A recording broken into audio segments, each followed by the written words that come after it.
What's up, everybody? Today I was trying to combine kick and bass as usual. These are actually the new kicks that I included to the sample pack. So I was giving it a try with the bass line. I end up using kick number 5 from the new folder with the bass line in F sharp, and it sounds like this.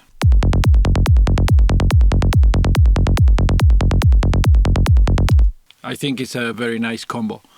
But I realized that sometimes because the bass is in audio, we think, oh, that's the way you should use it, and if you don't like it, then you have to pick another one. In my case, right here, what I will do is to add a Shaperbox filter, warm 12, it's pretty good. Let's set the timing, which is a 1/16, of course. Lower, I don't know, halfway here. Double click, and again here. Double click. It seems about right.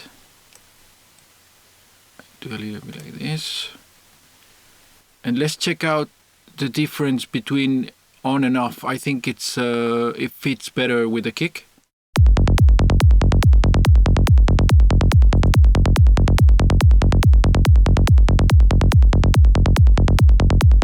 Maybe a bit lower. And let's listen as I move through the different positions.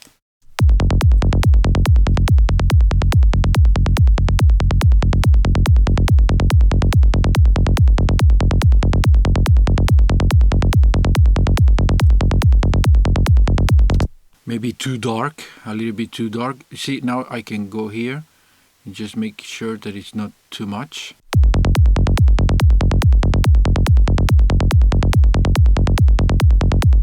That's about right. And I can hear, because now it's darker, I can hear something like a resonance.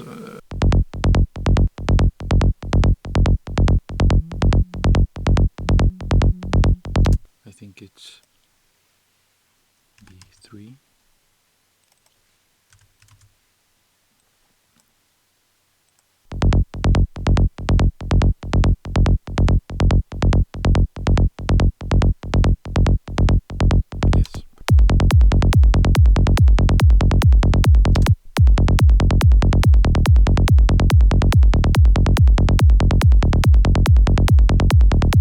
I haven't even checked the oscilloscope.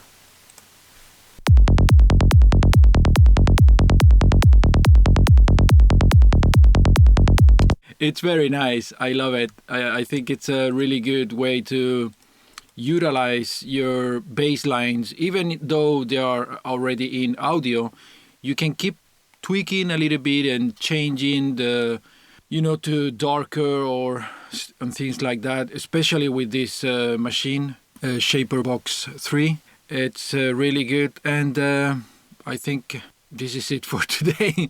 I just wanted to show a little bit how can you use in a different way the same bassline sample, and also to showcase a little bit the new kicks, because I'm really happy with the results. Yeah, this is it for today, and I will see you very soon. Ciao!